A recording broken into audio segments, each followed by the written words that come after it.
Shalom jemaat yang terkasih, ketika seseorang terjepit, tentunya dia pasti berseru kepada Tuhan, berdoa kepada Tuhan.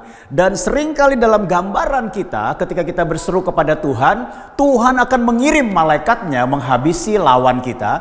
Lalu mungkin Tuhan menggunakan kekuatan alam untuk menyelesaikan, menghancurkan musuh-musuh kita. Atau mungkin kita punya gambaran Tuhan mengirim bangsa lain untuk mengalahkan si penindas.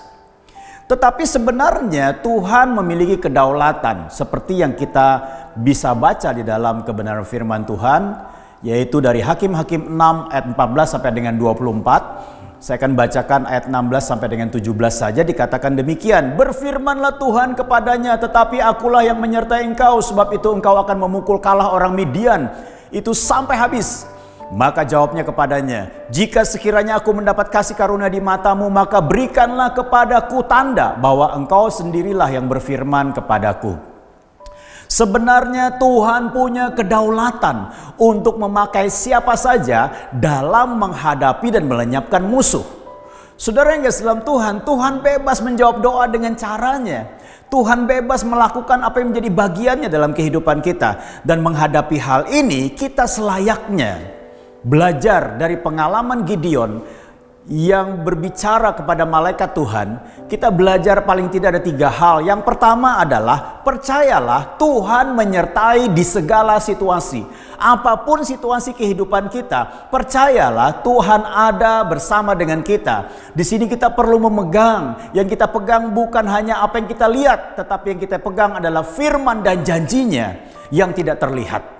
Yang kedua adalah persiapkan diri untuk dipakai oleh Tuhan. Seringkali orang berpikir bahwa yang akan menolong dia adalah orang lain, bahwa yang akan menolong dia adalah kekuatan lain, bahwa orang akan yang menolong dia adalah nanti ada sesuatu yang terjadi melalui kehidupannya atau di dalam kehidupannya. Padahal seringkali Tuhan memakai orang itu sendiri sebagai pemberi solusi dan juga pembebas dari pergumulannya sendiri.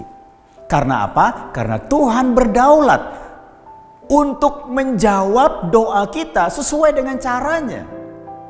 Nah saudara yang dalam Tuhan, yang kemudian yang ketiga adalah pastikan tuntunannya dalam segala tindakan kita. Ketika Gideon menghadapi hal ini, dia berkata, mana mungkin aku mampu, kami terpuruk, kami sebagai bangsa yang dijajah dan sebagainya. Tapi Tuhan katakan, aku menyertai engkau. Lalu Gideon meminta tanda, dan Tuhan berikan tanda itu.